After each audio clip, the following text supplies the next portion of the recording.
Hey there, it is Faith Talk Live. I'm Rick Probst. And I'm Dan Radcliffe. Hey, we're pumped to talk to this guy, Pastor Mike Ashcraft, senior pastor of Port City Community Church in North Carolina. He's got a new book. It's called To Be Concluded: How to Prevent Your Past from Piling Up and Find Hope for Your Future. Pastor Mike, how are you? I'm very good. Thanks, Rick and Dan, for having me be a part of you guys' show today. Absolutely. We love having you. And a former Atlanta native. And Group. what is it? What do you miss about? I know you miss Atlanta. Like, what do you miss about Atlanta? I suppose since I'm on there, I've got to miss a lot of things about Atlanta. Not the traffic. Not the traffic. Wilmington's a small beach town, so the pace of life is a little different. And but lots of miss. I'm grateful for Atlanta. I learned a lot. I went to school there. My family was, lived there my whole life, so I'm very grateful. I don't miss the traffic, though, I will tell you that. Yeah, I don't blame you. Now, how did you end up where you are now to lead that amazing church? So that's I basically, I was studied architecture. I wanted to work in architecture and was trying to basically have my cake and eat it too. I felt like God was calling me to the ministry, but I'm kind of arranged with God. If you'll let me do what I want to do, I'll give you, kind of the leftovers. And finally lost that battle. I went to be a youth minister, and I moved here in 1993 to be a youth pastor. And then I kind of morphed in and became Port City Church in 1999, and I've been here the last 22 years doing that.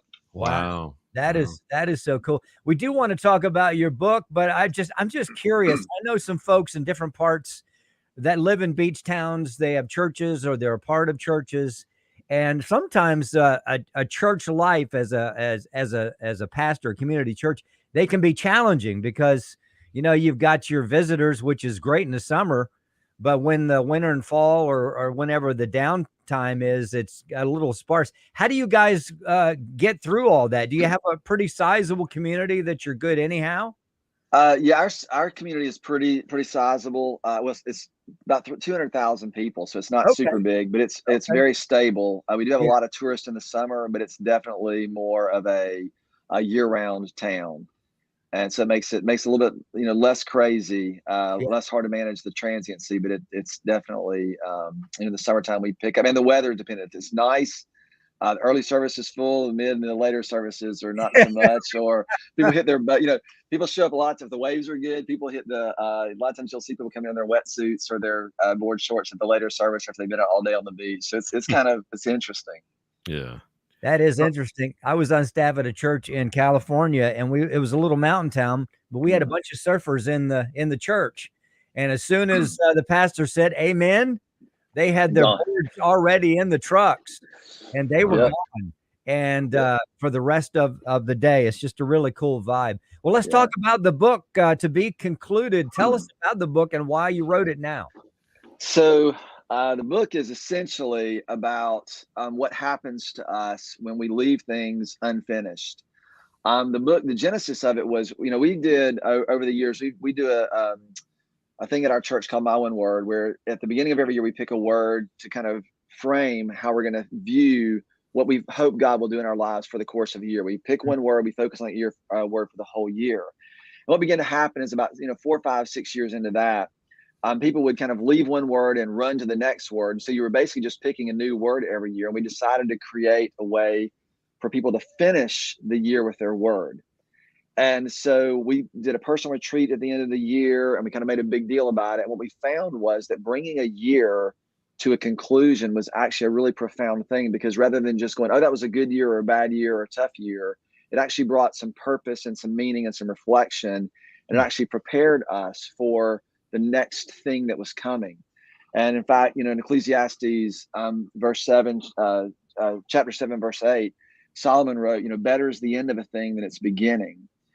And so we began to kind of reflect on that. A lot of people think that especially if something's bad, well, of course it's better at the end because now it's over.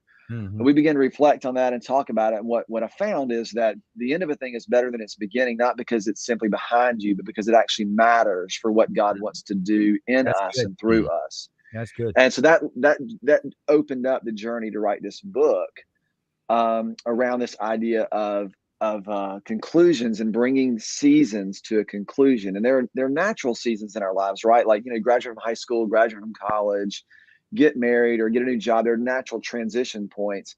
But a lot of times our lives don't have that. And we have to create them in ourselves. And so the book kind of explores how we look at the way we're created and wired and how God has created us with rhythms that includes rests, which are by definition a conclusion of one thing with a specific purpose of beginning something new. So that's what the book's about.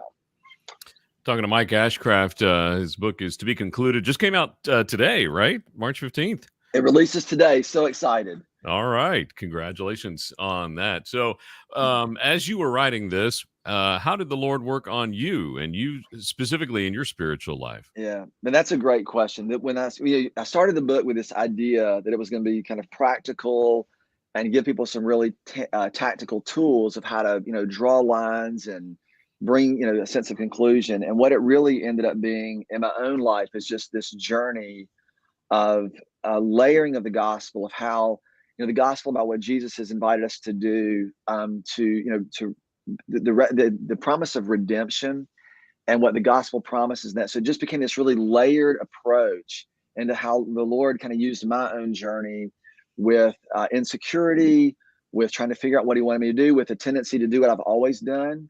And rather than, depend on those things to actually avail myself to, Lord, you're doing new things. There's more of you to know and to learn and to grow in, and to recognize that just requires a sense of uncertainty and a continual change, which can often be uncomfortable. And one of the most profound things, is when the church was at one season, we had experienced a lot of growth, and there was a lot of people would call success, right? You look and things have gone really well. And what you end up doing is you hold on to those things in fear that you're going to mess it up or somehow you'll undermine that. And I found it was really keeping me from experiencing what God wanted to do in me and also do through me. And so it was just a willingness to embrace that. And the book kind of, again, kind of evolved into that aspect of how the gospel and the view of the good news that brings to our real life in real time actually began to unfold in my own journey. And that gets reflected toward the end of the book. That was so profound what you said, because I've heard that many times where pastors will have a good season or really great seasons in the church. Seems like every cylinder's firing, but there's also that anxiety and fear of, okay, well, should we do something new? Should we keep doing the old? What do we do? I don't want to mess this up. Mm-hmm. And, people are notorious for saying, well, let's just keep doing what we've always done, right? We've never done it this way before. And that's the kiss of death.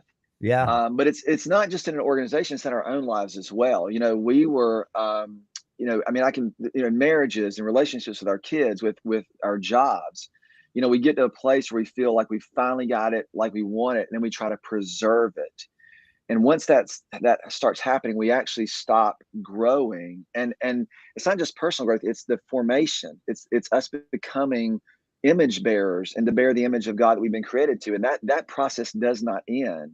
And the longer we hold on to where we're comfortable, I think we rob ourselves of what's been made available to us and what God intends to do in us.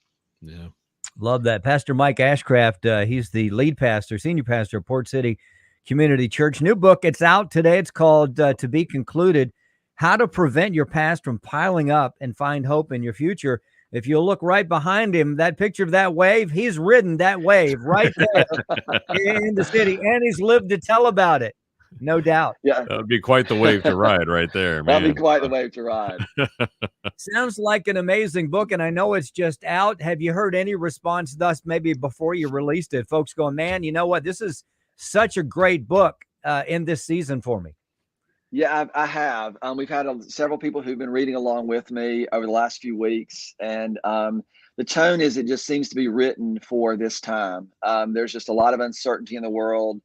One of the cornerstone chapters is when hope goes dark, or hope in the dark, when you can't see in front of you and you're living in this messy middle between what you hope will be and what the actual experience of that reality. And so that's been the tone. Is just really timely. And again, we've been working on this since January of 2020. Pre-pandemic, we started this. And so to see the message still be so timely is just, it's just a testimony to how faithful God is in bringing things to bear in the season in which we need them. And that's what the book celebrates, is the beginning of seasons, the conclusion of seasons, and to embrace the season that's in front of us, because God's working there and he has purposes in everything. Pastor Mike Ashcraft, the book is called To Be Concluded. I started to say to the song. Do you have a song too, To Be Concluded? I mean, that'd be great. You have a song to go with it. That would be cool. The book is To Be Concluded, How to Prevent Your Past from Piling Up and Find Hope for Your Future. And I'm assuming you can find this anywhere you can find books? That is correct. Amazon, all those regular places. Yeah, Barnes & Noble. It's published by Lifeway. We're super grateful for those guys. All right. Pastor, we got to take a break. We love talking to you. Would love to talk to you in the next couple of months just to say, hey, how's it going and what have you heard from the book? And then see what else is coming up for you in 2022. I would love to do that. It'd give me a great chance to connect with all my former Atlanteans where I used to be a part. So thank you guys so much. Yes. Yeah, they all text and say they miss you, Pastor. They miss you. Let's take a break. Check out the book. Let's take a break. We'll be right back. I'm Rick Probst. And I'm Dan Ratcliffe. This is Faith Talk.